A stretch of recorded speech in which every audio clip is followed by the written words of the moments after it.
had it to prove to ourselves. You know, we went out and, to be perfectly honest, they embarrassed us in the 6-1 defeat. So for our own pride and our own professionalism, we knew we had to go out and do a job on Tuesday night, or Wednesday night as it was, and I think we proved that we can live with the best in the league.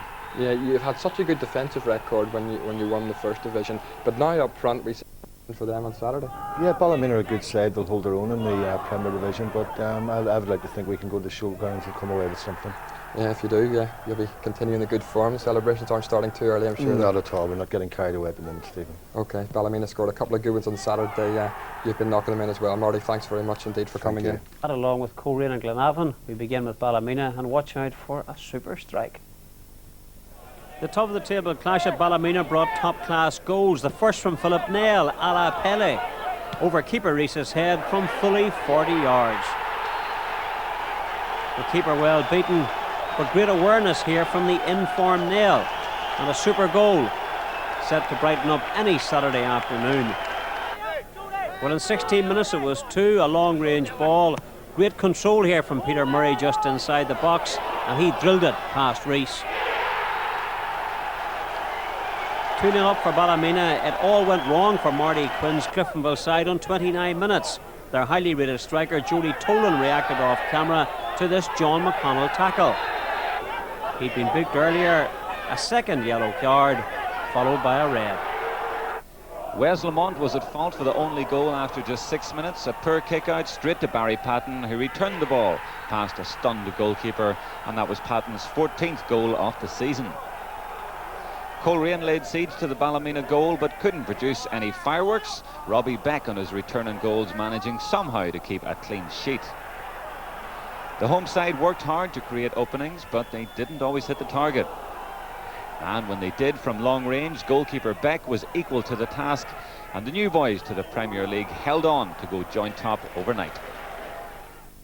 Muir hit a beauty to give Ballymena the lead over Linfield. But the Blues hit back, new boy Jamie Marks firing in the equaliser. Then United's Barry Patton saw his penalty well saved by Bobby Geddes. Linfield thought they had a second half penalty. Marks sent sprawling, United fortunate to concede just the free kick. Coleraine strolled to a... might have had about his reception at the Oval were dispelled by the standing ovation before kick-off. But when the new manager departed to the dugout, it was a case of business as usual as Ballymena and Barry Patton made light work of Glentoran's lacklustre defending.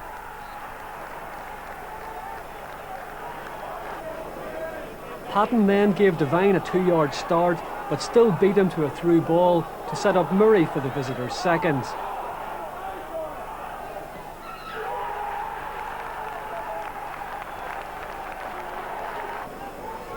Cash's late goal was scant consolation for the new boss, who pointed out afterwards that he lost his first game in charge at Windsor Park 22 years ago.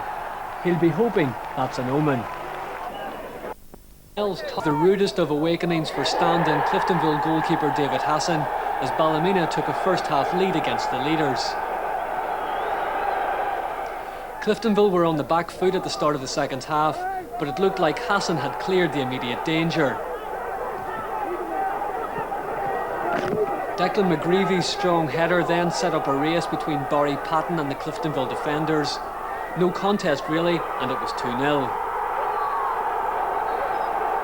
Jody Tolan's second dismissal this season at the showgrounds was shrouded in controversy. Ian Bustard clearly made contact here, much to the annoyance of the Cliftonville striker.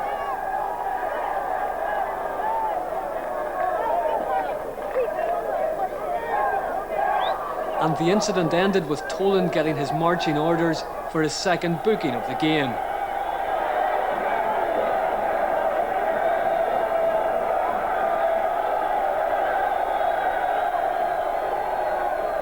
Straight from the restart, PJ O'Connell found acres of room through the middle of the Cliftonville defence to make it 3.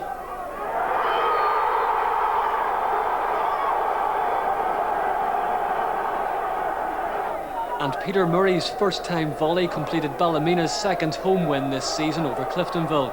The Reds won't be looking forward to coming back here later in the season.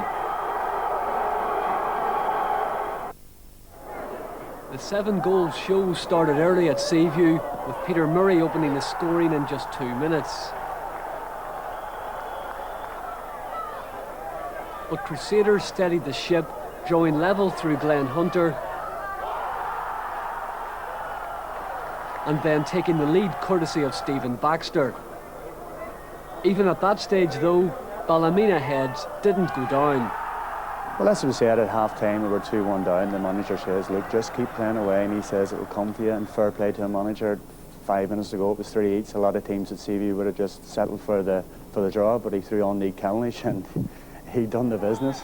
2 plus points about Saturday's performance were the character the team showed and the fact that the goals are now coming from all over the field.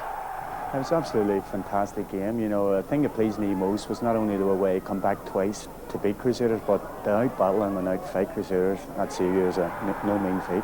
Barry Patton has been excellent for us this season, but I think if you look at Philip Nail and myself, Dr. McGreevy, we're all scoring from midfield, which is very important. With things getting congested at the top of the Premier Division and with the crucial Christmas campaign ahead, Ballymena realise they have as good a chance as any of finishing top of the pile next April. This year it's definitely going to go right to wire, because I don't think any team is capable of going through the rest of the season undefeated, so it's going to go right to the wire, which is good for sport. Irish News Cup, after their impressive 5-2 win over Coleraine in the semi-final last night, Glenn Hunter got his first for the club since his move from Crusaders, thanks to a terrible mistake by Coleraine keeper Simon Smith. PG O'Connell got goals either side of half-time for the visitors, but Simon Yeo kept Coleraine in the hunt by pulling one back before the break. Hunter's second of the night from Lochree's cross made it 4-1, and goals from Gasson for Coleraine and Lochree for Ballymena completed the scoring. Good win for Ballymena. That the first leg, second leg to come. No way back, I imagine. Last night, Coleraine manager Kenny Shields told UTV that he would play himself against Ballymena. But the 42-year-old never made it off the bench as Coleraine failed to win another derby match. Played 6 this season, Ballymena are unbeaten. See the back of Barry Patton. His opener was the 6th goal he scored against them this season, and his 26th in total. Well, United, they went 2 up a short time later. Philip Nail putting the home side in control at half-time. They eventually won the game at 2-1. Grant hit back for Glenavon in the second half. We can take a look now at the table. It was a night of frustration across the city as well, as Glentoran saw their title chances finally end after a 2-2 draw with Ballymena. John Kennedy put the Glens ahead, only for Glenn Hunter to bring United level. Andy Kirk made it 2-1 for the Glens on the hour mark, but the visitors made it a night to forget for the Oval faithful with a second equaliser. Glenville defence missed Ballymena unrecognisable from the team of last year. The side that scored and let in goals at will have tightened up things. 5 games now, 3 goals scored, just 1 conceded, and 3rd place in the league, thanks to Ian Buster's late winner against... Ballymena curled their way in front against Distillery at New Grosvenor. Barry Patton the scorer. But credit to Paul Kirk's side, the First Division team hit back with a quick-fire brace. Darren Armour scored them both, and obviously enjoyed them both as well. The club's leading scorer last season, making another solid start this year. So 2-1 to Distillery, and they almost held on for a coveted win, but Ballymena sneaked an equaliser with 2 minutes to go. Philip Nell scored, still a creditable show by the Whites. Ballymena thought the man in black at the showgrounds should have been wearing a mask. Robbery, they cried, as Newry's first goal was allowed, even though Andy Myler blatantly handled the ball. Referee David Chambers missed the infringement, and as Myler looked shocked that the goal stood, Ballymena were incensed. Manager Alan Fraser launched a scathing attack on the referee after the game. And a minute later, Paul Evans almost added another for Newry. His shot was tipped over the bar by Robbie Beck. Ballymena, who had only scored 4 goals in 6 matches, scored their 5th to earn a point. Desi Lochree was tripped in the box. And Glenn Hunter did the honours from the penalty spot.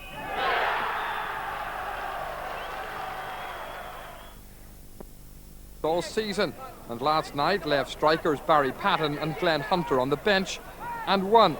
Only 6 goals in 9 games, but they made that 7 in 10. against Linfield, who lost only their second match of the campaign. Former Blue man Philip Nell headed the winner, Ballymena in 5th place in the league. Crusaders In Matoma, the homes as the goal floodgates opened and they were hit for 4. Eamon Sheridan cancelled out Barry Patton's opener. But after that, it was all United. Summer signing from Glentoran, Darren Parker, put them ahead for a second time, before Glenn Hunter took over. His first and United's third, the perfect example of how to finish. Hunter hasn't had the best of times since moving from Crusaders, but his second was a typical poacher's goal. United 4-1 winners and now up to 4th in the table. Paul Stokes. Kinney with the double act, receiving first from Aaron Lynch and then Isaac English. At the start of the second half, a glorious effort this from Joe Gray. The paintwork kept it out. And on 75 minutes, a real blunder from Wes Lamont. Percy's back header squeezed under him and in. And 3 points for Alan Fraser's foul. They went down to 2 Philip Nell goals at Ballymena.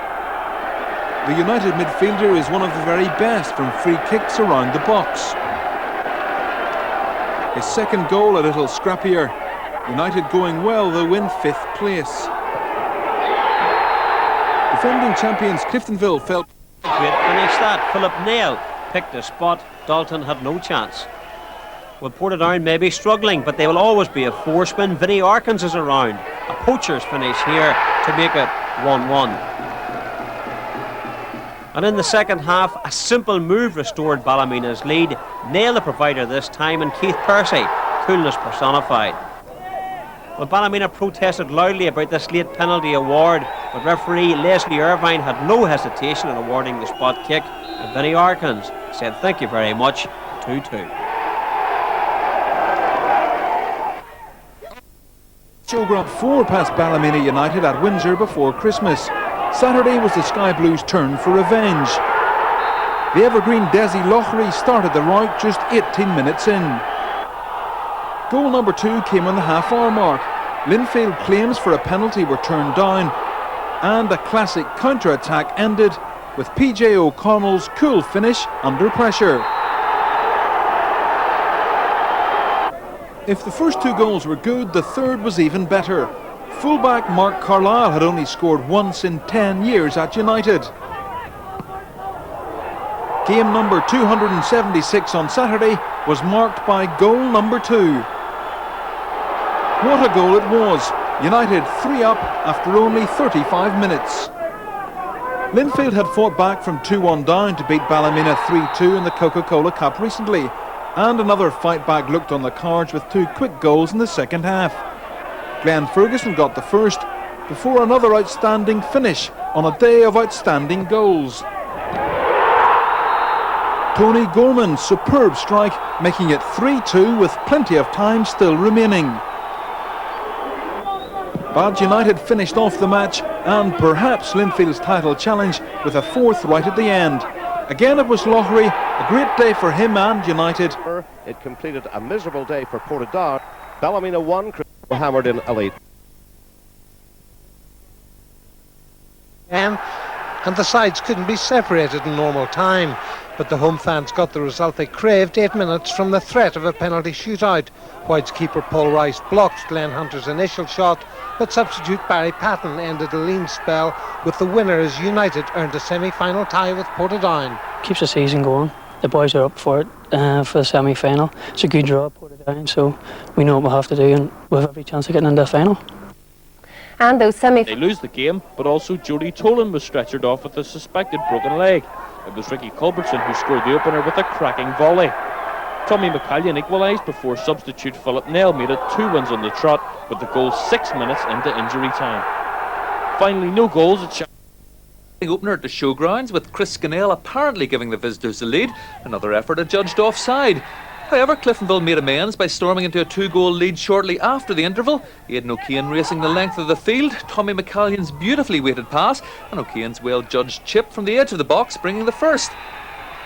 Less than 3 minutes later it was 2-0 with both McCallion and O'Kane both involved, as O'Kane's free found McCallion and his cross was met by Damien Davey for what appeared to be a commanding lead. However, with 20 minutes remaining, Ballymena mounted a comeback and gave themselves a fighting chance when skipper Glenn Hunter first rounded Ingham, then finished with ease. From then on, a draw seemed the likely result. After all, the Reds had tied over a third of last season's games, while Ballymena had drawn almost half of them. But try as they might, Ballymena just couldn't seem to find that golden touch until Kieran Loughran levelled matters late into injury time. Ballymena picking up where they left off last year with their first draw of the season. I knew last year at 2-0 there were a number of matches which were retrieved, and there was always a possibility last season. I wasn't expecting it to have to be the same this year, but I know there's a good fighting spirit in the team, and certainly the captain Hunter started us back on the right trail with his goal. We seem to start. Chance for Rainey to stretch his legs. Oh, that's a great ball, great vision. Russell! Good block by the keeper. Well. 15 minutes gone and Glentoran could have been in front. Tremendous ball in. Russell was on his own. He should have scored. The keeper did very well. Fitzgerald, little break on here. Now has he the pace? He could have the pace to get away from McDowell. Fitzgerald. The challenge was late. The referee says no penalty, and that's another chance. Got a bagging for Glentoran. Lehman loses out. Now, danger here for Glentoran, perhaps. Hunter, good ball through. Tumulty! And it's just wide of that post. It's a corner. And my goodness, what were Glentoran thinking about there? Caught for the moment. Dylan Tumulty was there. And as the shot went in, I think it took a deflection just wide of that post. Russell just coming up to half-time, ideal time to get a goal. Fitzgerald, lovely footwork, Fitzgerald. It's blocked and United survive.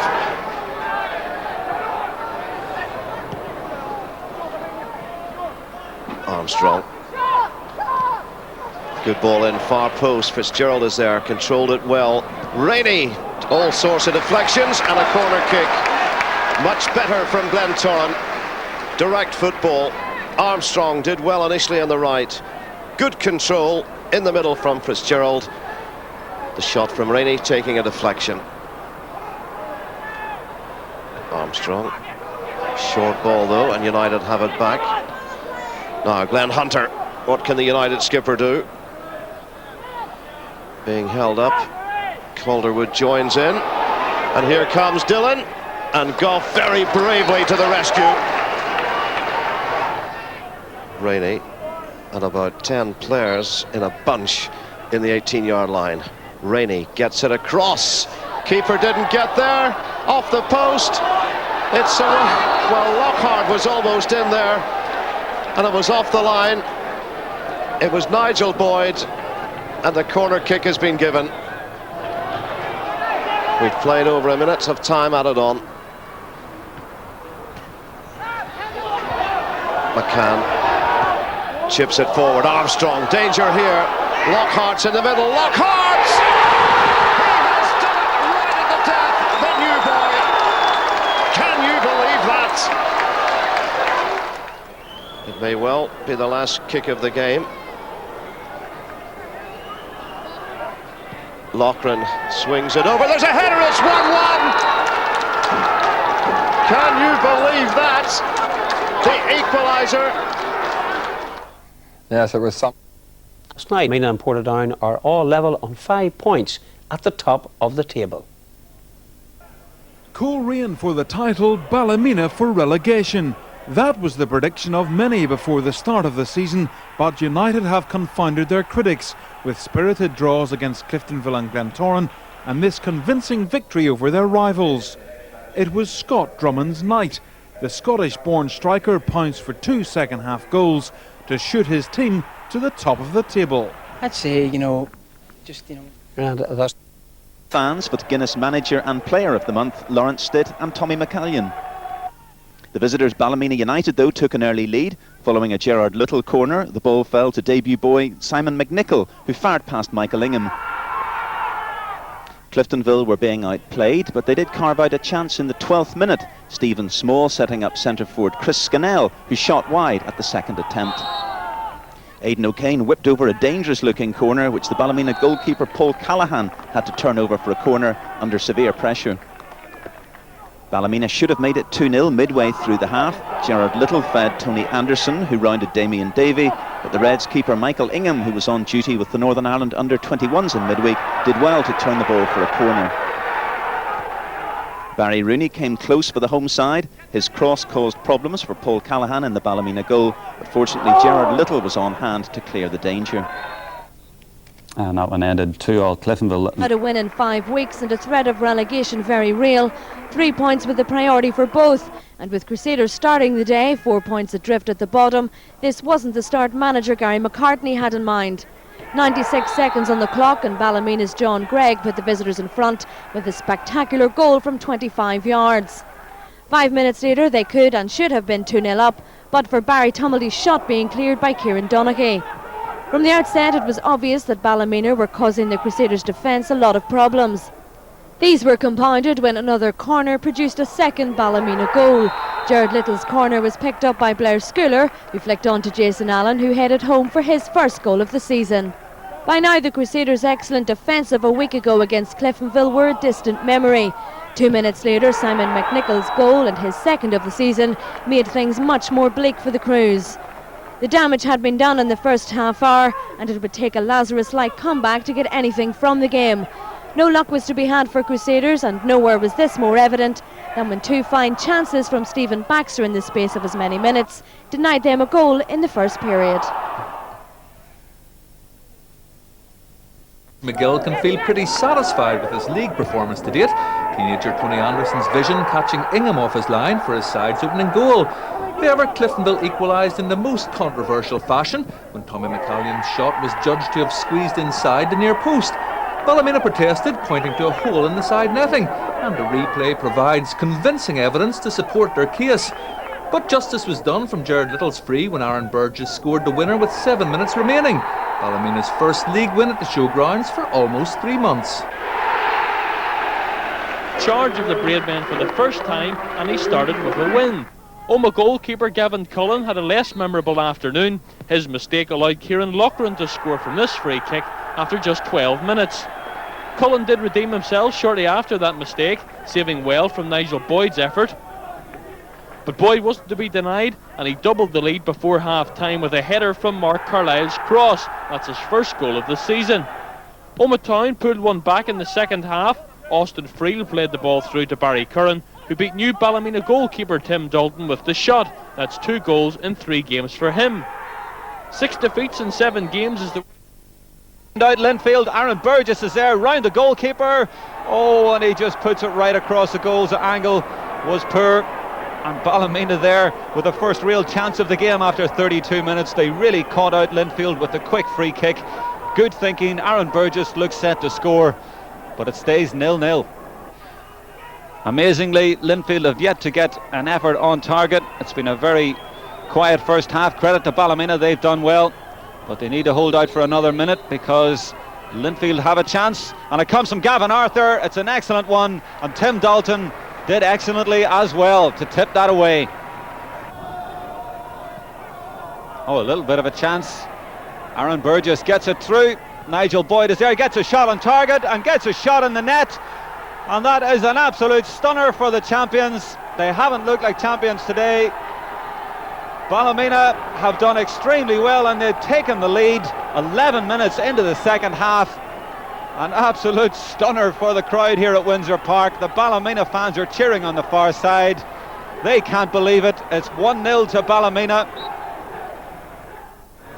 But the lead was short-lived. Jamie Marks and Gavin Arthur involved in this move before Davy Larmour equalised on the hour for Linfield with his 15th of the season, though I'm not sure how much he knew about it. And when substitute Chris Morgan put the Blues in front 9 minutes from time, it looked like Ballymena's hard work had counted for nothing. Goalkeeper Tim Dalton left red-faced, Chris Morgan left to celebrate. It looked like 3 points for Linfield until Barry Tumulty saved the day with an injury time strike, a dramatic equaliser that Kenny Shields' men fully deserved over the 90 minutes. Yes, but as Coleraine... Indeed, they were 1-0 up at half-time thanks to this goal from Tony Craney. The turning point came in the 52nd minute when John Campbell saw his effort hit the crossbar. Had that gone in, who knows what might have happened.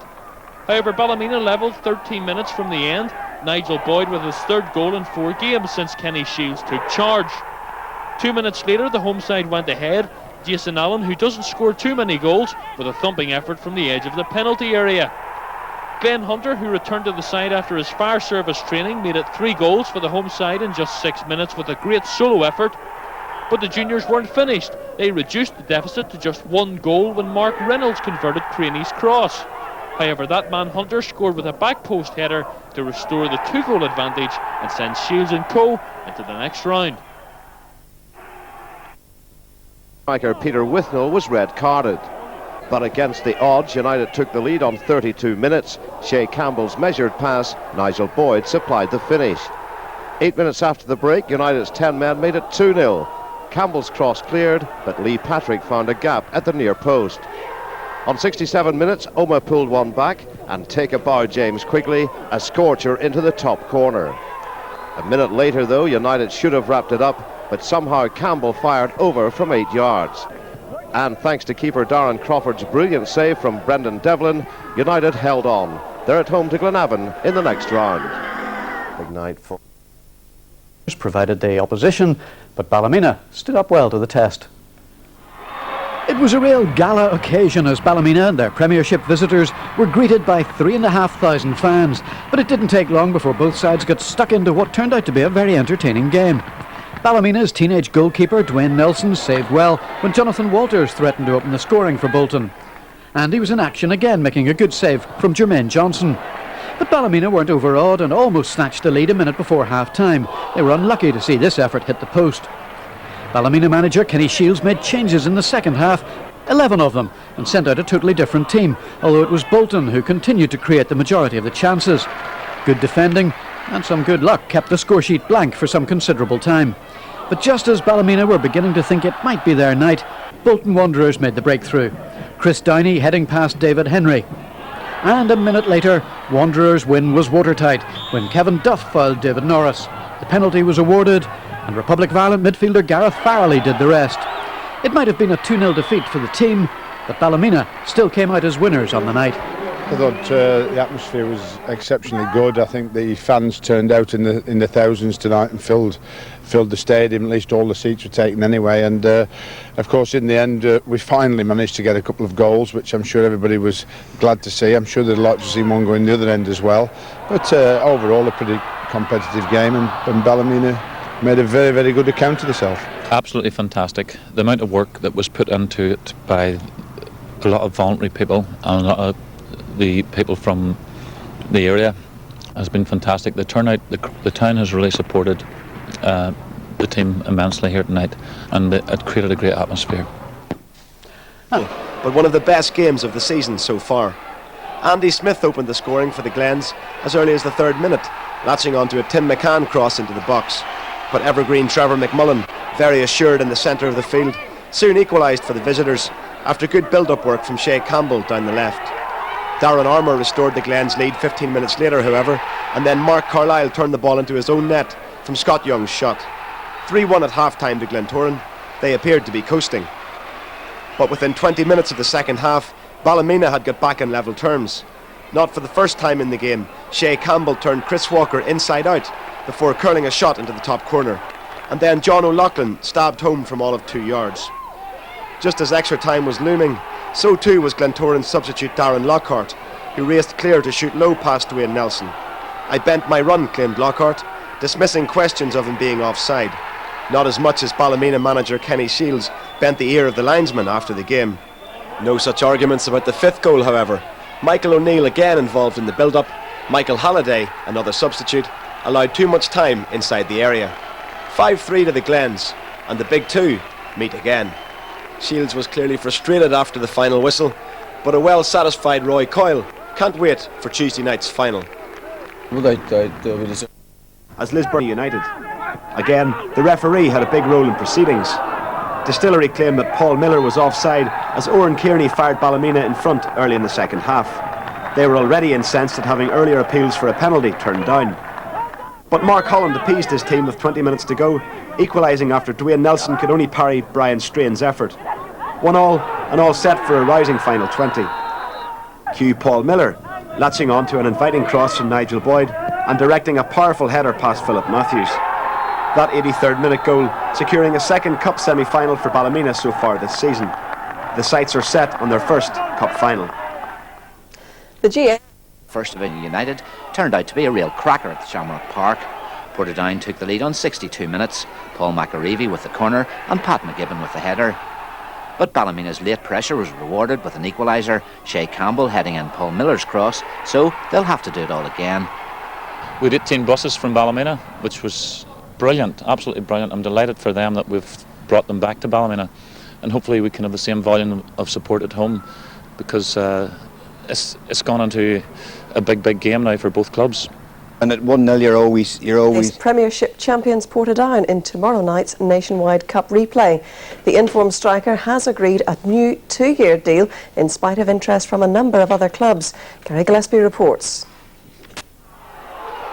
When Shay Campbell headed Ballymena's late equaliser against Portadown on Saturday, it looked as though it might have been his last goal for the club. His contract expired last night, and the 21-year-old who scored 26 goals was in big demand from other clubs, including Oldham Athletic. His goal had cancelled out Pat McGibbon's strike for Portadown and earned Ballymena the right to a home replay tomorrow night. Now it's emerged that Campbell will have a part to play in that game, as his new contract was signed in time for him to be eligible. But one player who won't be... McGibbon took his just before half-time. But then much-wanted United striker Shay Campbell equalised on 83 minutes. And good news for United fans, Campbell today signed a new 2-year contract. At Windsor... It is at Morningview Park. The shot by Stephen Hines, well saved by Robert Robinson. The header by Dean Smith, just over. Glenavon had a lucky escape after goalkeeper Paul Rice had a rush of blood to the head. United's Nigel Boyd should really have broken the deadlock. A dull first half was nearly livened up by Stephen Hines, whose shot was just over. Good work by John McDowell and Shay Campbell 5 minutes into the second half set up Oran Kearney. A nice finish despite the best efforts of Paul Rice. 1-0 Ballymena. A short time later, Paul Byrne's low drive was parried by Rice. Shay Campbell's shot also saved, with John McDowell shooting wide. Time was slowly running out for the home side. This effort from substitute Stuart McPherson causing no problems for Robinson. Kearney could have doubled his tally in the final minute, but for excellent work by Paul Rice. Final score, Glenavon 0, Ballymena 1. And now it's lead against Cliftonville. Nigel Jemson extended that lead when he raced up the right flank before hitting a first-time right foot shot that sailed over Paul Snodden and just inside the far post. Ballymena were relying on the counter-attack almost throughout the game, and why not, when it can be executed as effectively as this. Defence into a scoring attack in just 2 passes. Shay Campbell concluding a 3-0 victory with his second of the afternoon. Glenavon's hopes of a third league win in their... They caught him at the right time. I think they did catch him eventually. Anyway, he writes a fantastic bit here about